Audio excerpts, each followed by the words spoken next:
So I have my new for me 2015 Lexus IS350 F Sport, which is really nice except some interesting things with the heated and cooled seats. So what I'm finding is the cooled seat button is heating the seat, and I really don't get that. So here's the example. So I'm hitting the ventilated seat, not cooled, but ventilated. There we go.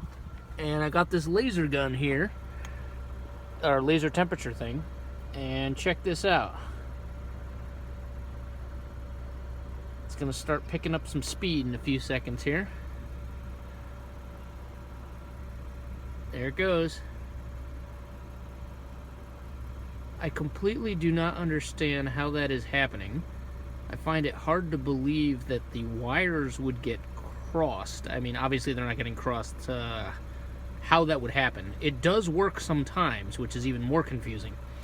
Someone had suggested maybe it has something to do with the auto feature. So it's off now. Let me put auto, see if there's any change.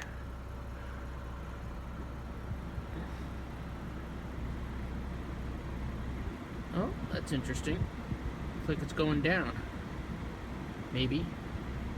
This thing's not exactly perfectly accurate, so. Yeah, it's pretty hot. Now, interestingly also, it's hot here. It is not hot here. It is also not hot at the bottom. And I thought that the heating elements were in this area here and down here, but it seems to be getting right here. And also on the opposite side over here. So maybe it's the heating element that's going on, maybe it isn't, I'm not sure, but very interesting. And it's also happening on both seats, which is really odd. So it must have something to do with the computer.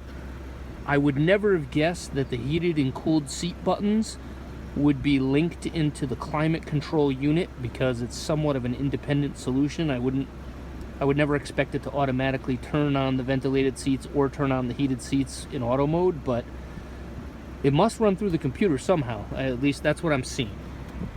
Additionally, if I shut off the ventilated seats and I go to heated seats, shut this back down, back that down, a little less noisy. So now the heated seats are on, and it's getting cooler, at least a little bit. Yeah, it is. It's going down, and it doesn't appear to be affecting the middle of the seat anywhere.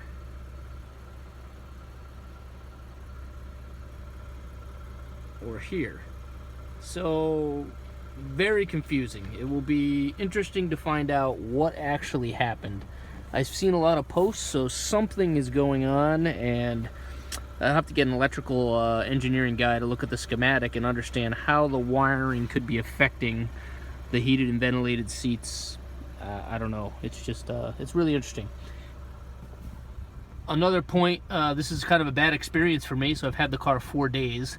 Interestingly, they just busted my chops about something else because I was trying to register from out of state.